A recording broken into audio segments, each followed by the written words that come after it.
So stick around. Don't go anywhere. We're going to dive a little bit deeper into this, try to explain it from my perspective.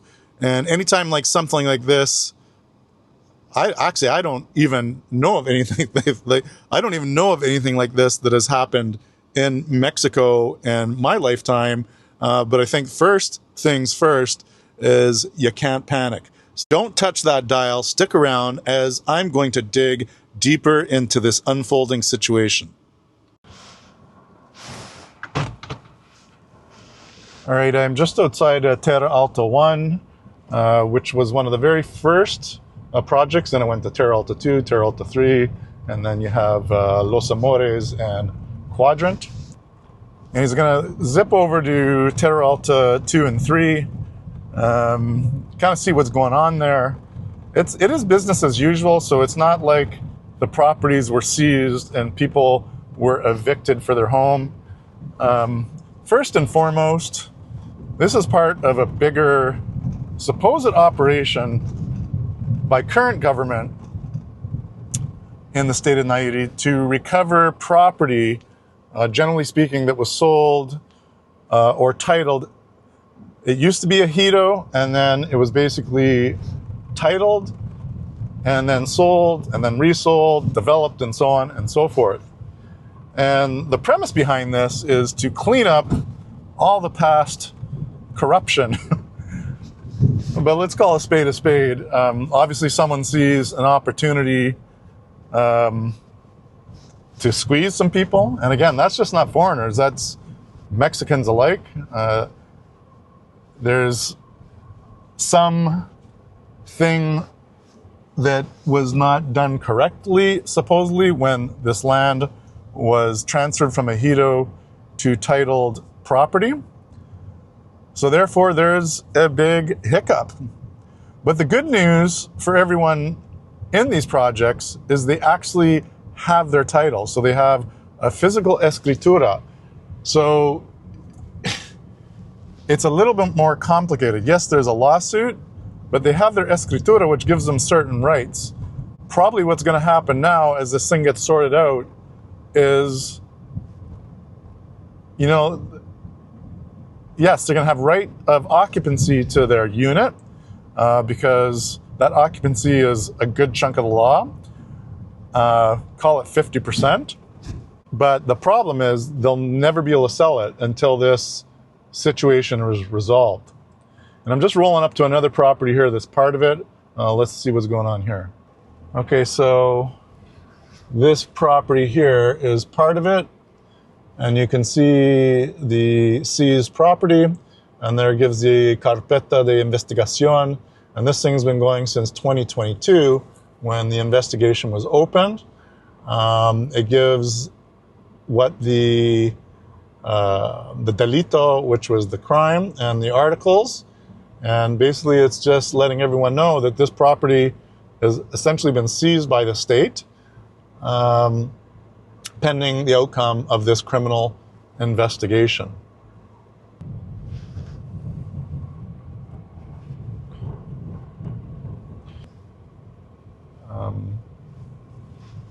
Here we are, the entrance at Los Amores, which is also part of it.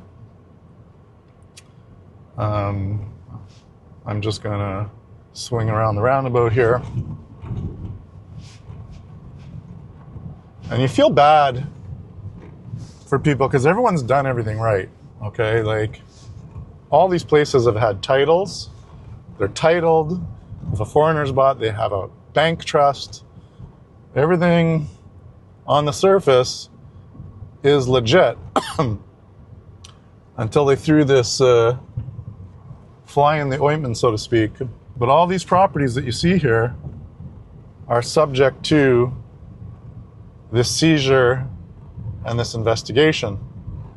And people who bought here at Quadrant, I believe, is also part of it. And yeah, you can see the sign is kind of small, but where the security hut is, there's definitely a sign there.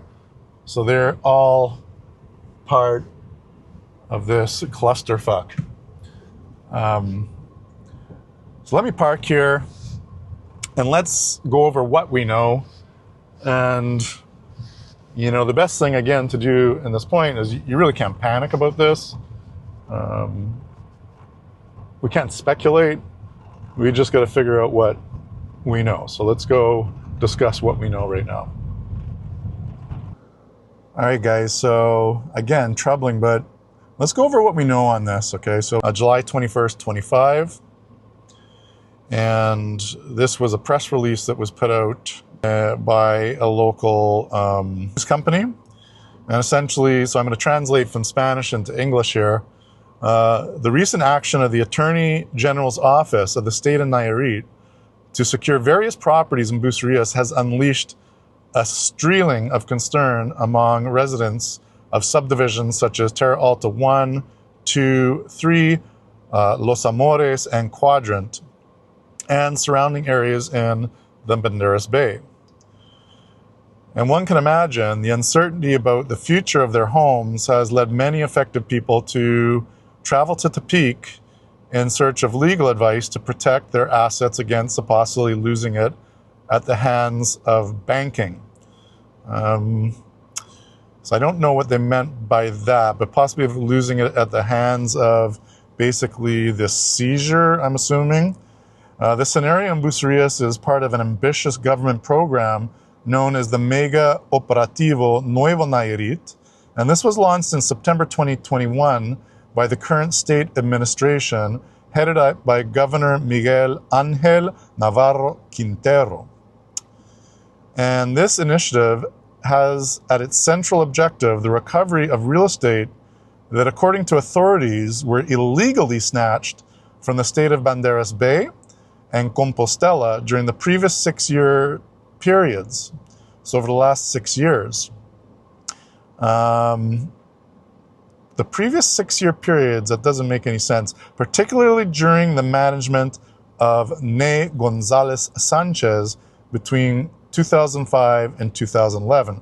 So I guess that's a 6-year period. Then I guess 2011 to 2017, and then 2017 to current. The Mega Operativo Nuevo Nayarit, promoted and coordinated by the legal advisor, Executive Gabriel Camarena, has identified, according to official figures, about 100 properties with an estimated total value of up to 30 billion pesos. Okay, so that's about 1.6 billion US dollars. A sum that has been pointed out exceeds the annual budget of the state. These recovered assets are destined for a new Nayarit Trust Fund, which will replace the old Banderas Bay Trust, which is known as FIBA, and this new one will be called FIN, F-I-N-N. With the promise that the resources, and this is funny, the promise that the resources will be allocated to noble causes such as pensions, retirements of the state workers. However, the operation has not been exempt from legal controversies and challenges.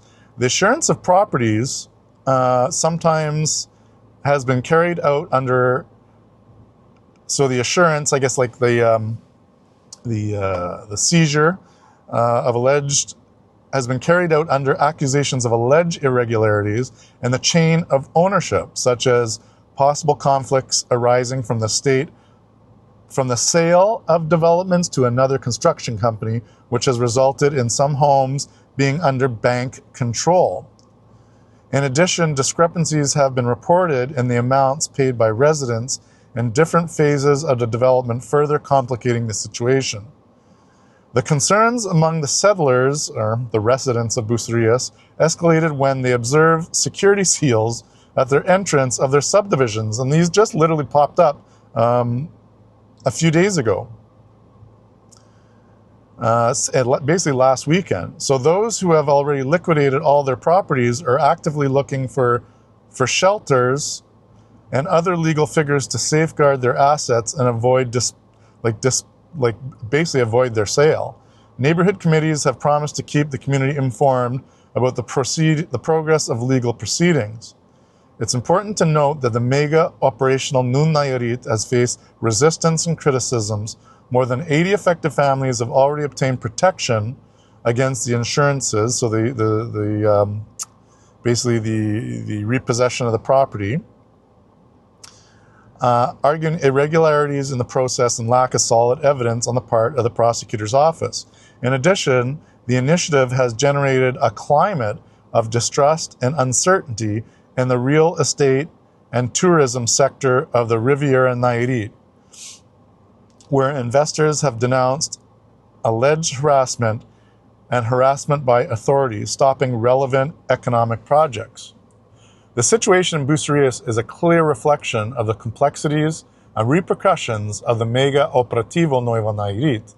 While the state government defends its crusade against alleged corruption and recovery of the public property, the affected citizens are in the middle of a legal battle to protect their homes, hoping that justice will prevail and their rights are respected.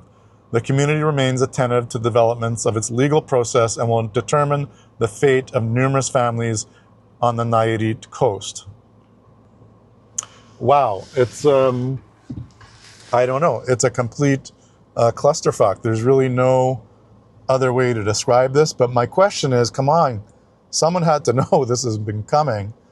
So what about the developments that happened over the past several years where it was probably clear there was something brewing, and why wasn't this disclosed to the purchasers who were buying? That's the craziest thing. Like, this has been brewing since 2005, it seems, but at least the carpeta was initiated in 2022. You know, so someone had to have had known that that was happening even well before that. Man, so my heart goes out to all the owners here. And again, this is not just a target to foreign owners. This is affecting any owner, Mexican, foreign, it doesn't matter.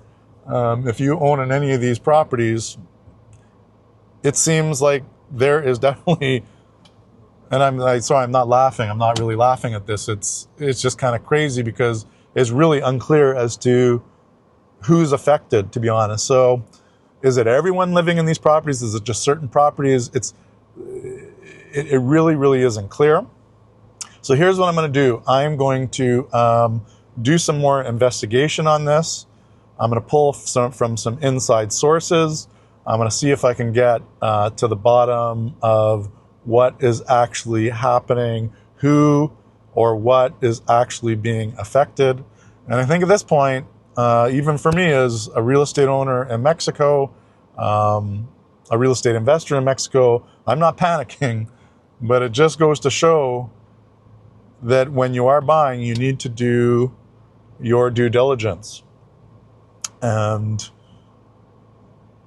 this, I think, is going to be a new level of due diligence that people are going to have to start doing to get some assurances that even though the property has title, that all the other I's were dotted and the T's were crossed when the process happened, when that property was transferred from a ejido once upon a time into a titled property. Now, if you're buying into Bucerías where things were titled decades ago, you likely 99.99999% have zero to worry about. This seems pretty isolated with respect to ejido land that was owned by the ejido of La Cruz de Guanacaxtle, and specifically kind of in this area here where Terralta and these other properties are located. Anyway, so that's going to be it for this video. Stay tuned. I will promise to dig deeper. I'm going to pull from some inside sources and try to get to the bottom of this. And for those of you who have bought in here, just like stay strong. I think in the end, your rights are going to prevail. Likely what's happening is it's a little bit of a shakedown. Someone sees something that didn't happen correctly and they're looking for some money. So if I was a betting man, I think this thing is probably eventually going to work its way out with some type of cash settlement, and that will be it. Because I don't know, I can't see this being settled overnight, or the government stepping in and seizing these properties without decades and decades of litigation. And I can't not foresee the federal government stepping in and just quashing this, because at the end of the day, this is not good for Mexico if this was to proceed. So I think in the end, this thing is going to sort itself out. So stay positive. I just can't see this thing ending in a way where people are going to lose their property. I just don't see it. But that's my opinion. And on that note, stay tuned for more information on it. This is Joel, the accidental retiree. Nos vemos. Hasta luego and adios. Desde Bahía de Banderas, aquí en Bucerías, Mexico, outside Los Amores quadrant and the Terralta projects.